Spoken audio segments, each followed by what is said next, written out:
Hi guys, it's Baby Peach and welcome back to another episode of Higurashi. Clang clang. The principal waved around the bell that served as the school chime. The teacher rushed back to the blackboard and began to list everybody's homework assignments. Whoa. It looks like there's gonna be a lot of homework today. Gotta buckle down. Well then, that means even Raina? Huh? What do you mean? Appearances can be deceiving. Would that apply to you too? Huh? Casey-kun, how do you see me? How? The Raina Ryugu that I knew sometimes took things too far, but generally was a kind and gentle, ideal girl. Really? Then that makes me happy, I guess. If she was the opposite of what she seemed, that would make her. And if I were really the opposite? Just try saying it. I won't be mad. That's what I felt she meant. Raina is... Raina is...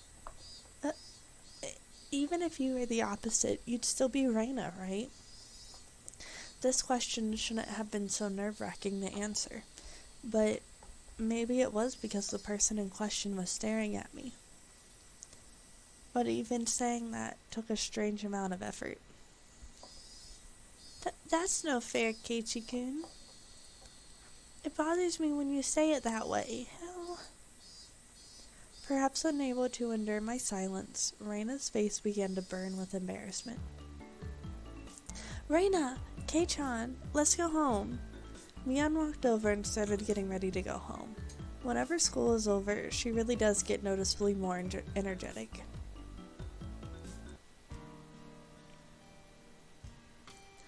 It was the same relaxing walk home as always. Digging around in my pocket on a whim, I noticed something that should have been there was missing. What's the matter, Kei-chan? The key to my house I always carry around is gone. Man, where did I lose it?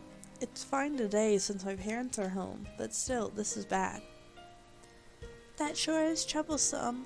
Did you forget it somewhere? Or did you drop it? Which one was it? Did I take it with me this morning in the first place? Kei-chan, did that key have anything that would make it stand out?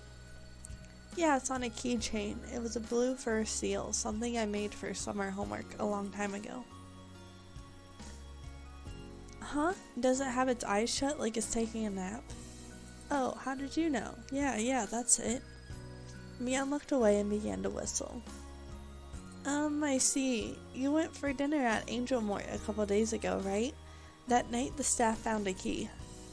And there was a fur seal keychain attached to it. As she said that, she suddenly grew flustered and added that Shion had told her about it. Huh? So I dropped it then.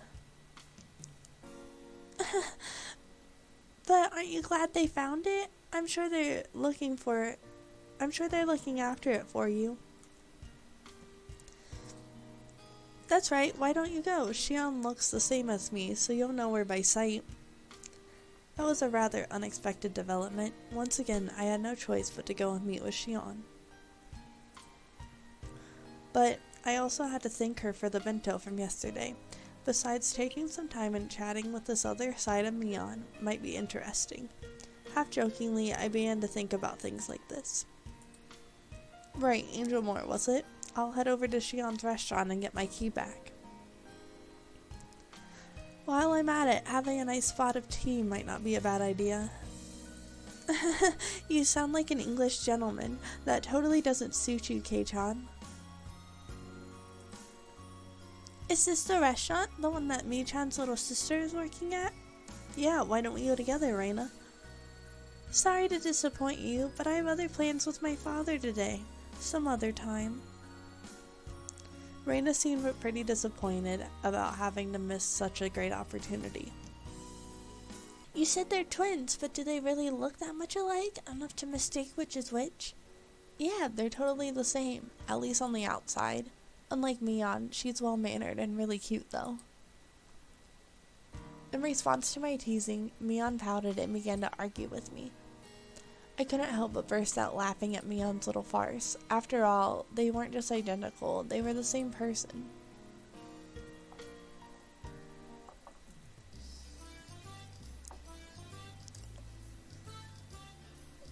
After going home, I changed my clothes and dug my bike out of the garage. Just thinking that I would be able to meet Shion again gave me a mysterious feeling. Shion, a name for a different kind of Mion. She was a mysterious and ridiculous person, believing that she had fooled everyone like that. I noticed that I was pedaling along quite happily. Could it be that I was looking forward to meeting Shion?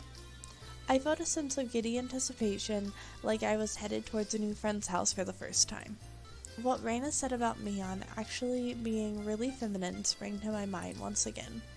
The guilt from spying on another side of Mion, the self-consciousness from being the only one that knew about this side, these feelings mixed together. That was Shion for you, Mion's little twin sister. Until she felt like coming out and admitting she was Mion, it was fine to just call her Shion, right? Mion might be trying to have some fun by acting out a different persona.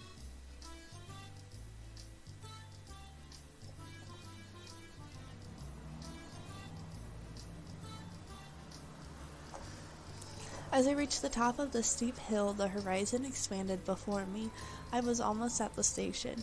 The last time I was embarrassed since I was here with my dad, but this time I was alone. I was strangely self-conscious about it. Meet Shion and get my key back. That was all that this task was supposed to be. If I dawdled around like this, maybe Shion would find me before she headed in for work.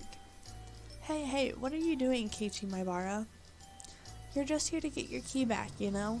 It's not like you're some love-struck schoolboy here to hand over a school love letter. The thoughts inside my head were slowly turning into a jumbled mess. I came to the realization that I was downright giddy. That's why, for just a bit, just a tiny little bit, I just got a little carried away and did something really stupid. I kicked over a parked motorcycle that was blocking the sidewalk. It was in the way, sure, but there was absolutely no need for me to kick it. I definitely think I got too carried away. Thunk, clink. Crash. As the 3 bikes toppled one after another like dominoes, the loud noise they caused snapped me back to my senses. Oh shit. The hell you think you're doing? The owner of those 3 bikes were right there. They looked exactly like what you'd call thugs up to no good. They lifted their heads up in an imposing manner and yelled angrily in a way I had never heard before. The 3 of them beelined towards me in worn-out heels of their thin-soled shoes, slapping noisily against the pavement. I could only stare listlessly as if I were watching some far-off event that didn't concern me at all. By the time I realized it, I had been grabbed by the collar and lifted onto the tiptoes. Don't be playing dumb. You knocked him over, didn't ya, huh? The 3 thugs were completely ignoring the rules of grammar, but the way they spoke was enough to make me tremble. Just like that, my composure drained away, my legs buckled, and my throat grew dry enough to crack. I'm sorry, I accident my ass. You kicked it, didn't ya, dumbass? I was completely at fault, so there was nothing I could say in my defense. As a result, I was pulled even higher. The hell, man? The paint's all scuffed. You brat. Who put you up to this? Just your goddamn fault. The 3 of them continued to yell at me. I had no idea what each of them were saying. Getting farther enraged that I was only listening while dumbstruck, they grabbed an empty plastic crate from a nearby store and began to smash it repeatedly against the telephone pole. Cracks formed in the crate, plastic shards flying everywhere. They then slammed it full force into the shuttered storefront. Smash. The shutter let out a frantically loud noise. Still not satisfied, they flipped over the case of empty cans, scattering its contents all over the place. This was not normal. It was something you saw often on television or in manga, but I never thought seeing it in person would be this terrifying. I became painfully aware that the safety of civilized society was only held up by such frail concept as morals. My knees clattered together noiselessly. Static began to pepper my vision. This is what you would call an absolute terror. There was nothing I could do to stop this frightening spectacle of violence. I could only pray for help. The fear I felt was just too much. Would somebody help me? My gaze floundered about the surrounding area. I was surrounded by these three hoodlums. No way would there be a passerby brave enough to intervene. Maybe this is what you would call reaping what you sow. If I were a passerby, there would be no doubt that I'd ignore what was going on. So this was somewhat of a cosmic retribution. Fucking say something. I'll fucking stab you. Angry yelling enough to rattle my eardrums spewed forward right in front of my face. My warning consciousness was forcefully dragged back to the forefront. The thug had cocked back his free hand and twisted his body when suddenly a metallic taste filtered through the back of my throat. A chill ran down my spine like a jolt of electricity. Seeing what was going to happen next, I squeezed my eyes shut as tightly as possible and grit my teeth.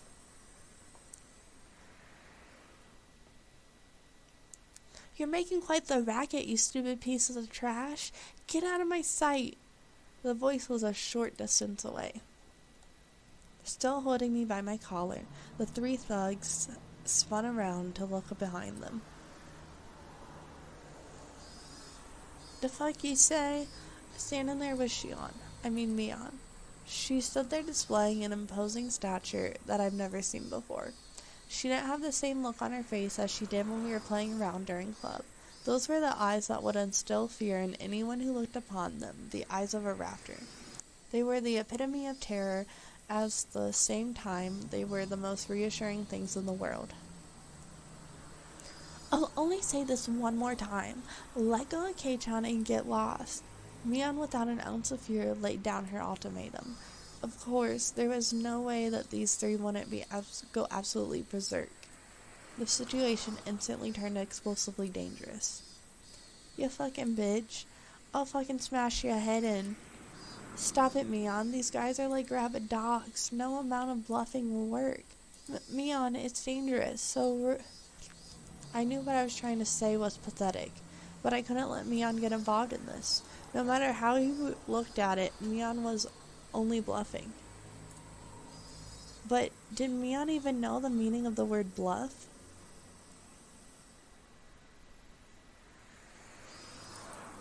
However, the reason behind everything soon became apparent. They were slowly increasing in number, little by little. At first it was only businessmen on their way home stopping to take a look. Then it was housewives in the middle of shopping taking a gander. Next, what seemed like the owner of some store showed up, and it was pretty clear he wasn't just looking. Around Mion, there was already about 7 people gathered. It felt different than the people coming out to support a friend. If I had to say why, it was because the group that gathered was diverse in age and gender. The 3 thugs seemed to slowly realize that there was something strange about the situation. Who the hell are these guys? Behind them, at some point, 4 more people our differing clothes and ages had gathered.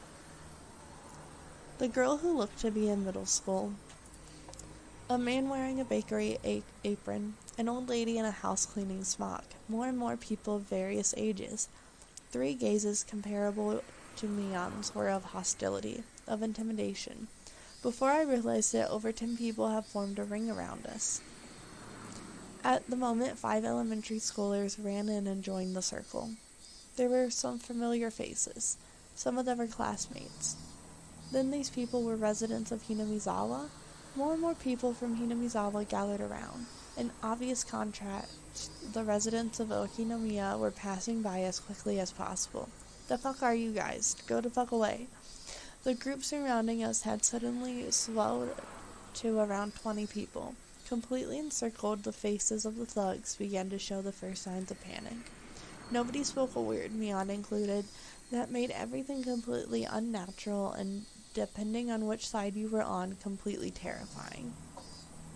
Only the thugs' voices echoed out like they were screaming. Somebody took a step forward, closing the gap between them. As they did, everybody else took a step forward, shrinking the circle. The hoodlums went pale as they were pushed together back to back while still yelling angrily. They were trying to string together vulgarities, but for some reason it sounded like they were crying out for help. All right. What's going on here? What's going on? It was sudden. A solidly built officer cut his way through the crowd. At some point, 2 police cars had arrived. Some passerby had undoubtedly called them. Several blurry officers appeared from inside the second vehicle. Oh, officer, good timing. There you go. The extortionist caught red-handed. Please arrest them. The fuck? This brat's the one who got... That's wrong here. Mian, returning to her usual self, was nonchalantly pointing out the hoodlums to the police. Of course the thugs were furious. But now when it had come to this, there was nothing they could do. It was their loss.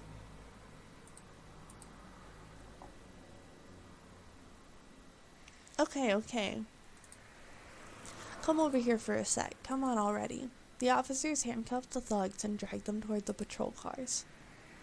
The fuck, let them go. We're the victims here. Are you listening, damn it? No matter how much of a ruckus they caused, the officers paid no heed. In the blink of an eye, they were crammed inside the 2 vehicles. They could still be heard yelling while inside the police cars, but what they were saying was no longer intelligible. Are you all right? Are you injured? He was probably a detective. The man leading the police peered at my face. No, not really. Well, there's a bit of a silver lining then. Well then, have a good year. The portly man, after taking a quick look around, addressed the crowd. Thank you, citizens, for your timely report. Thanks to your efforts, we were able to keep the peace today. It's a wonderful thing. Thank you for your hard work, Detective Oishi. As a citizen, I thank you for your daily efforts. It's an honor for a detective from the 1st Division to come out all this way. The way Shion talked didn't have a pleasant tone. It was a coincidence. I happened to hear all the call over the radio on my way back from the prefectural office. I just made a little detour. Please keep up the good work. I pray for success in your future endeavors. Aw, shucks. It's a good thing there were no injuries, though. Oishi-san, we're done here. Let's go. Well then, have a good year. I'm sorry, could you make way? The detective named Oishi, after jovially making pleasantries, lumbered over to the waiting police car. It quickly set off, disappearing down the city street. It was over so quickly. So quickly I was dumbstruck. I didn't even get to ask the officer what was going on. It was like they came here quickly to disperse the mob before any trouble could start. After making sure the police cars had left, Mian snapped her finger sharply. All right, that's a wrap, and don't come back. And that was the signal. The tension melted away in an instant as everybody began smiling. A middle-aged man helped me up. Are you all right, young Maibara? Next time, pick your fights a little better. It's not like I wanted to fight. Are you hurt anywhere? If you hit your head, it would be a good idea to get an x-ray taken. An older lady I didn't know the name of was concerned about my injury. You were lucky this happened right in front of the station when it was busy, otherwise we wouldn't have been able to gather as many people. Next time, be more careful. City kids these days are pretty unruly. It was even warned by the old lady in a smock. As Shion finished applauding the dispersing group for their efforts, she showed over to me. Well, you're pretty good, Kei-chan, but I also think you should be more careful about who you pick a fight with. Thanks, Mion. You saved my bacon there. Like I said, I'm Shion. She made a troubled expression as she turned her gaze downward, blushing in embarrassment. I heard from my sister that fur seal keychain was yours, Kei-chan. Oh yeah, that's right. I was just heading to the restaurant. And you ended up feeling so excited that you got mixed up in something weird? Now it was my turn for my face to go red.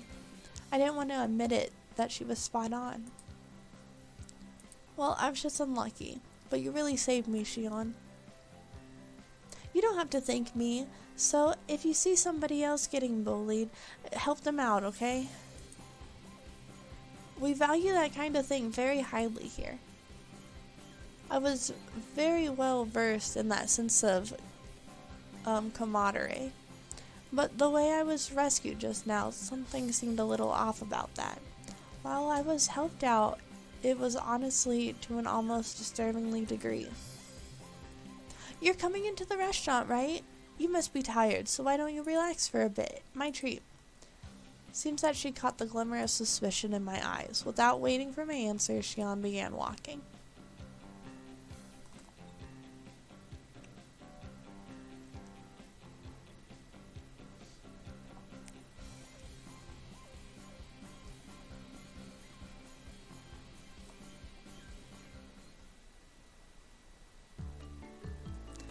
Okay guys, and with that, I'm going to end today's part here. We'll pick up in the restaurant with Shion on the next one.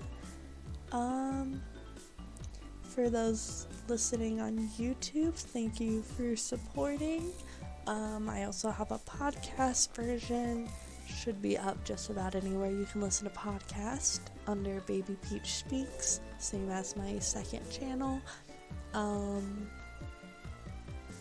Yeah, and if you're listening to just the podcast version, I also have a YouTube where you can see the visuals for the visual novel. Yep, the YouTube is Baby Peach Anime.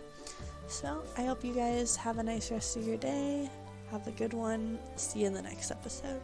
Bye.